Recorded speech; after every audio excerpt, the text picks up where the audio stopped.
Hey, all you letters of the alphabet, this is Caden Smith. I'm your co-host for Conversation Z. I'm here with my other two co-hosts, Colby Davis. How's it going, everybody? And I'm also here with our third co-host, Peyton Blake. Hey, y'all.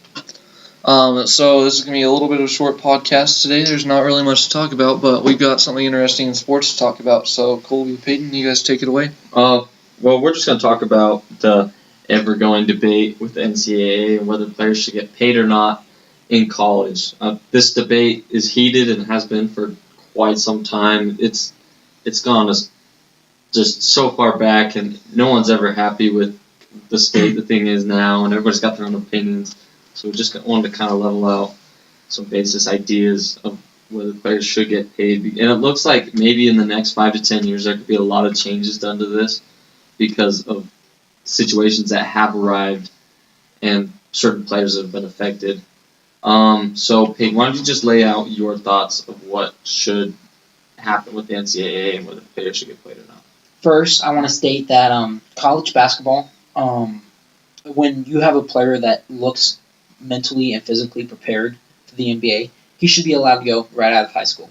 And that's my opinion. When it comes to football, it's a different opinion. They should stay 3 to 4 years, but I think they should make money off their likeness, such as jerseys. I know they had to quit making the NCAA games, EA did, because of players not getting paid and stuff like that. And it's a little bit of it's kind of sad because that was a really fun franchise. I still play NCAA 14 even after all these years of it being out. But I know they've tried creating other games, but they can't use players and those logos and names from those colleges.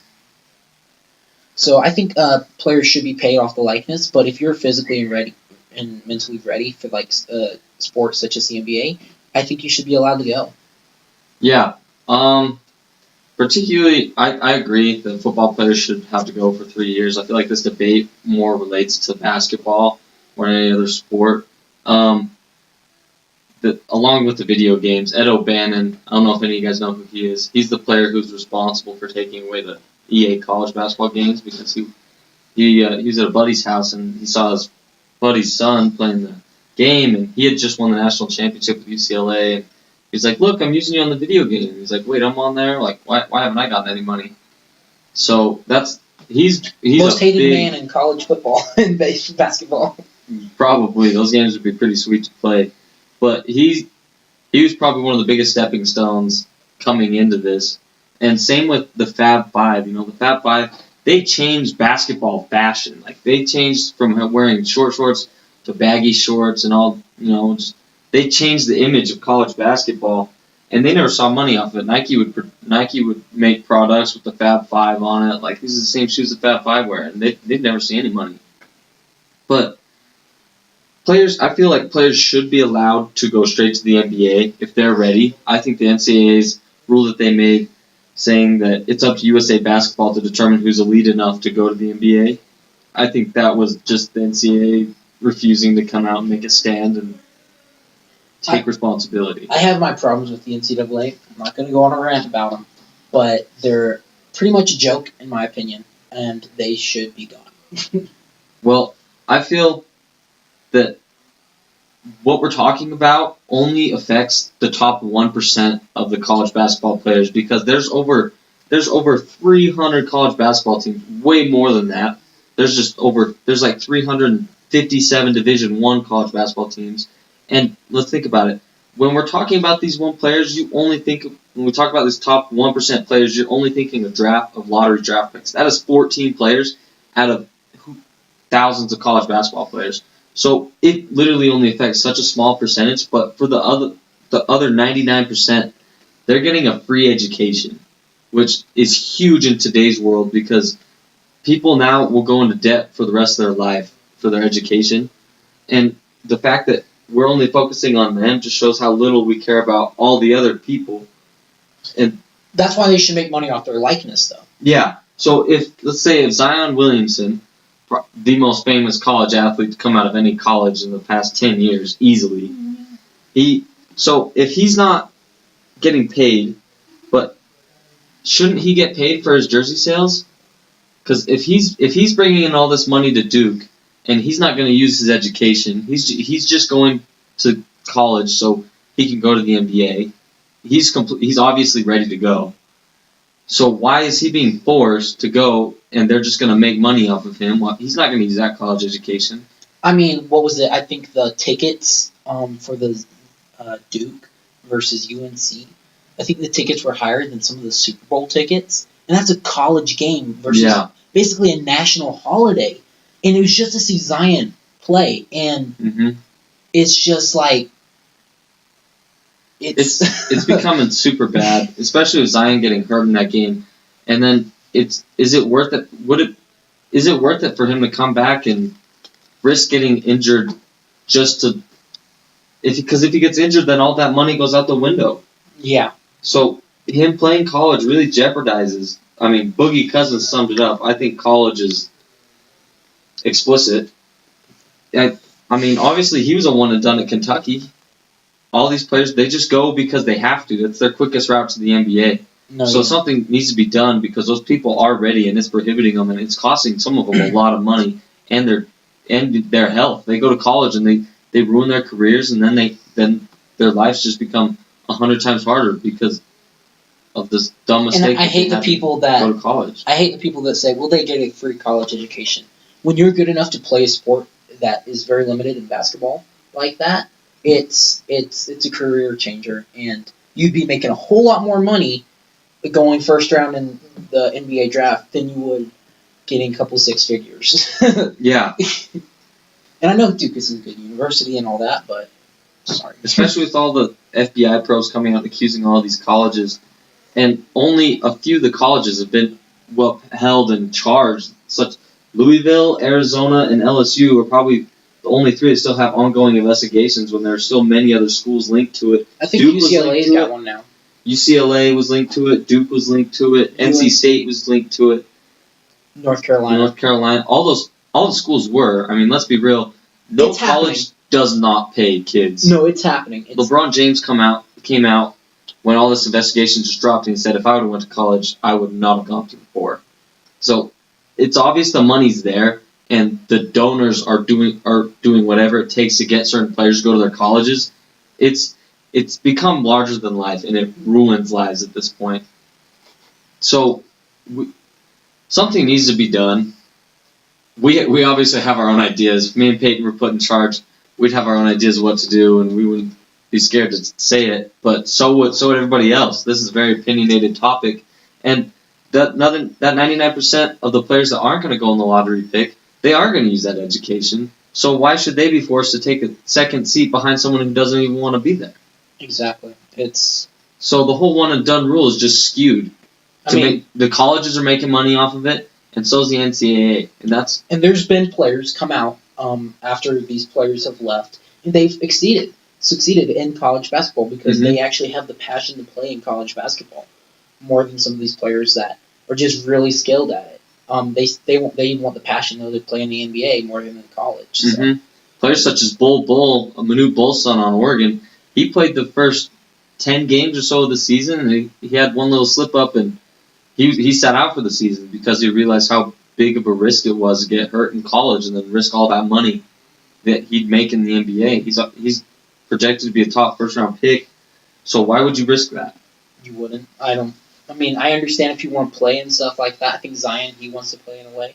But I just don't know if I would risk it. It's just a year when it's basically a debate. Do you want to risk one game for your entire life, or do you want to actually just basically sit out and then you have the entire rest of your career to show what you can really do? I mean, you might have people that are doubt, like say he just didn't want to play, like he's a wimp in college and stuff like that. I wouldn't take the risk. I mean, no. I would be like, I'm going to make some money. So not at all. Yeah, the whole one and done rule it seems as a money making rule. It gets people more excited for the NBA draft, obviously, and it just loads the NCAA up with money. No, yeah. And another thing I do want to talk about is college football in the way of some players. You have some of the biggest stadiums in the world in college football, okay? Mm-hmm. you have, I think, Michigan has the second largest stadium in the world. Penn State has the third. LSU, I think, is sixth. Texas A&M, I think, is like fourth or fifth.